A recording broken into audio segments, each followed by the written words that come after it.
Hi, I'm Priscilla, you're welcome to my channel. This is a step-by-step guide on everything you need to know for your A-level results day 2023 and how to navigate any unforeseen circumstances that might happen on the day. 2023 results will be coming out on Thursday the 17th of August. If you're in Scotland, the SQA publishes your results online on the same day your SQC arrives by post, which is on Tuesday the 8th of August. So what time should I pick up my results? All A-level results will be released on that day by the exam boards at 8 a.m. You need to check with your school to find out what time they'll be opening the doors for you to actually come in and collect them. UCAS will also receive your results and start to update your UCAS Hub accordingly around 8 a.m. But obviously there are going to be thousands of students on the hub trying to find out if they got in or not even before they've actually received the results. So there might be a little bit of lagging on the website, so you might have to be a bit patient. How can I prepare for A-level results day? The big question everyone's asking.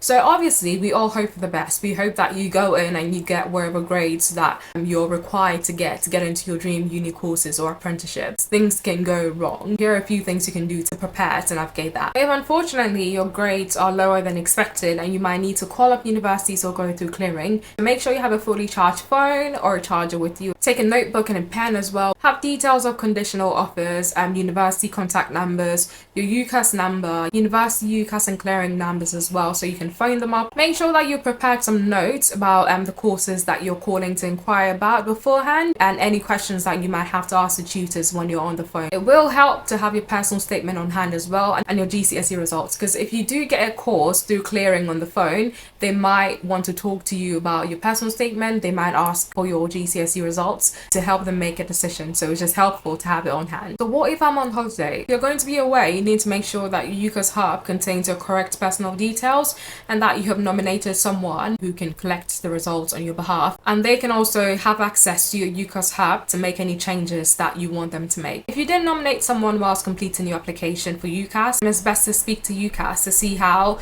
you can let this person have access to your UCAS Hub. For them to collect your A-level results, they need to have a signed slip from you. They might also need some ID. If you can't be in the country physically but you can still get online, then you might not have to do any of these, because you can still get online and accept your offers or decline or make any changes on the UCAS Hub as you wish. Note though, you can't add any clearing options onto your UCAS Hub until after 2 p.m. Between 8 a.m. when your results are released to 2 p.m. you'll have that time to think about any options that you might want to add onto clearing. Just make sure you know the UCAS Hub won't show your A-level results. It'll show the decisions that your universities have made based on the results that they have got. It can either be unconditional, which means that you have met the entry requirements and you have been accepted onto the course. This can be your firm or your insurance or even both. Secondly, it can be unsuccessful, so you haven't met the entry requirements and at this point you will be eligible to go through clearing. Or lastly, it can be UCC, so unconditional changed course.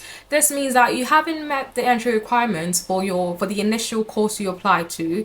However, the university has granted you the chance to study an alternative course based on the grades that you got, and it's up to you to accept or decline that. You have 5 days to make a decision, and you can obviously discuss your options with the university, with the family and things like that before you make any decisions. So what do I do if I meet my offer? If you met at least one of your choices, then like I said before, the status will change to unconditional. If you got into both universities, you're going to have to firm one of those, and then after that the university will send you information on what to do next. If you've used UCAS Extra to add another choice and you've been offered a place to get onto the course, in that case you just need to accept it by the date that is shown in the UCAS Hub. If you choose to reject that UCAS Extra course that you had, you have another chance to add another course. So now to the daunting question, what if I don't meet my offer? What if I miss the grades? What do I do? Don't panic, there are a number of things that you can actually do in this case. Firstly, if you missed the grade by just a few marks, it might be worth phoning up the universities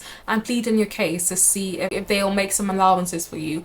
They don't have to do it, they're not obliged to let you in if you did not meet the grades that they were expecting you to get, but sometimes some people are able to plead their cases, so it's worth giving it a shot. Call them up, see if you can get in. Second option is to accept your results and go through clearing. If you think that one of your grades look a bit suspicious and you think you actually did better than you did, then you might be able to appeal the grades you got. I'll talk a bit more about appealing your grades later. If you feel like you could have achieved much better grades, then you can obviously choose to resit or retake any of the subjects that you think you could have done better in. That might mean that you'll have to reapply in the next cycle. If you change your mind entirely on results day, even though you got the grades you need, but you're not too sure if you really want to go to university that year, some unis might allow you to defer your course and then you can take a gap year and then go back the next year. So on to the next question, appealing your grades. Appeals can be made through off-call by schools or colleges on behalf of the student. If you think you're going to appeal your grades, you should do it as soon as possible. So let your school know as soon as possible,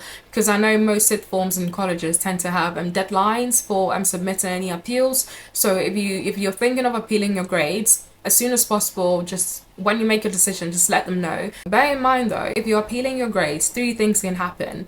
1, they can stay the same, so nothing changes. 2, your grades can increase, but also your grades could go down. Just make sure that you're really sure about your decision to appeal, that you're sure that you could have done better than you did before you decide to appeal. Can I defer my university place on results day? Yes and no. It's worth calling up your university and asking them if they'll let you defer your entry onto the course. They might ask you your reason for wanting to defer, and some unis might allow you. However, there's some unis that might not let you defer and will actually ask for you to reapply for the next cycle. So phone them up and give good reasons why you want to defer. So last question then, what if I do better than I actually thought I'd do? If you got better grades and you think that you can do better than your firm choice, so you have the opportunity to go through UCAS clearing to get onto a university that requires a higher grade, if there's any available. While UCAS adjustment is no longer available, you'll be able to decline and then change your university or subject through the UCAS clearing process as well. Alternatively, if that doesn't work out, if you don't find any universities that are willing to take you on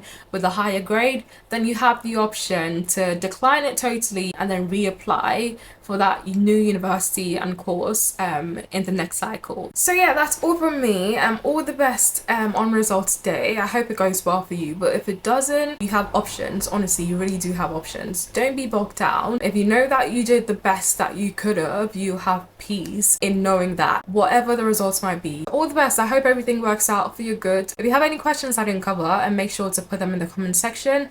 I do well to reply to all my comments.